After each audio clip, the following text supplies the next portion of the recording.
gentleman's time has expired. With that, the gentlewoman from Texas, Ms. Garcia, is recognized for 5 minutes. Thank you, Mr. Chairman, and thank you for the witnesses' presence today. And I echo many of the comments made by some of my colleagues in condemning the rise of anti-Semitism, Islamophobia, and the hate in all forms here in the United States and abroad. Everyone in this room and across the world saw the gruesome images and heard the heartbreaking stories of those impacted by the October 7th attack on Israel by Hamas. Attacks like these reinforce that the United States must maintain its steady global leadership abroad and has only strengthened during the Biden administration. Terrorist groups like Hamas and Hezbollah are financed by Iran. There's no question about that, making U.S. sanctions on Iran critically important. We heard testimony today that places focus on 2 sanctions waivers granted by the United States earlier this year. So I want to inquire specifically further about the $6 billion in Iranian funds transferred from South Korean banks to Qatar. Ms. Rosenberg, Secretary Wally Adeyemo told Congress that the U.S. and Qatar have agreed to effectively block the funds and that on a case-by-case applications, the money would be spent under the current arrangement will be denied for foreseeable future. Could you provide specific examples of oversight mechanisms in place where the humanitarian channels are in place to prevent any funds from being used for terrorist financing? I know that I think Mr. Pauly said that not one penny has been spent.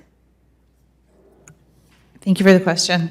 It is the case that there have been no transfers out of this from the $6 billion sum held in Qatari financial institutions.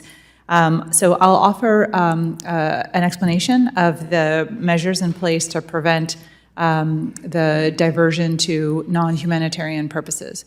There's 3 levels of controls on this restricted fund. So in the first instance, the financial institutions themselves apply their own know your customer and due diligence requirements for the funds. In certain instances, they have adopted a policy to pre-vet potential recipients of funds.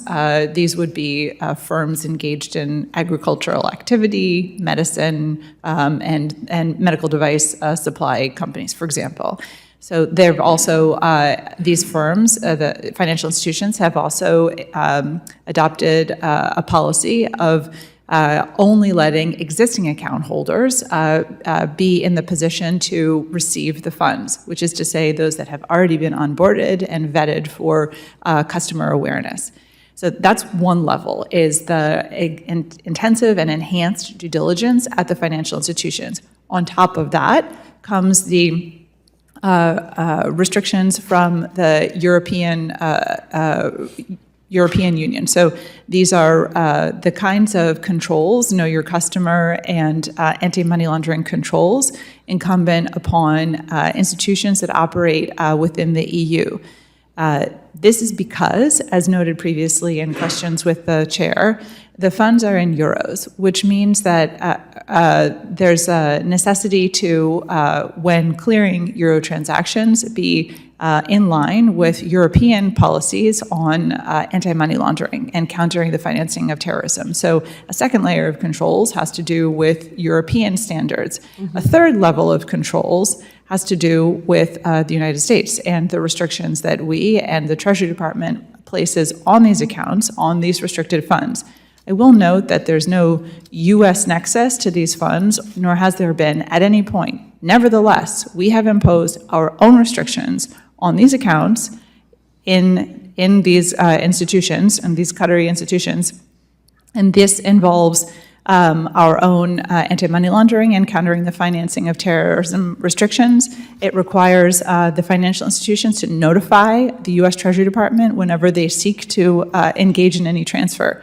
And back to the original point, no transfers have so far occurred. No transfers have occurred. That's correct. And Mr. Paley, are you concur or have anything to add to Ms. Rosenberg's response? I concur with her response. Thank you. All right, and you said earlier that not one penny has been spent, That's correct. not one penny. Correct. I think it's worth repeating because that seems to be a point that some don't seem to hear, and I want to make sure that the public heard that not one penny has been spent. Exactly. Not one penny has been spent from All those right, well, funds. thank you, and I see my time's running out. I yield back.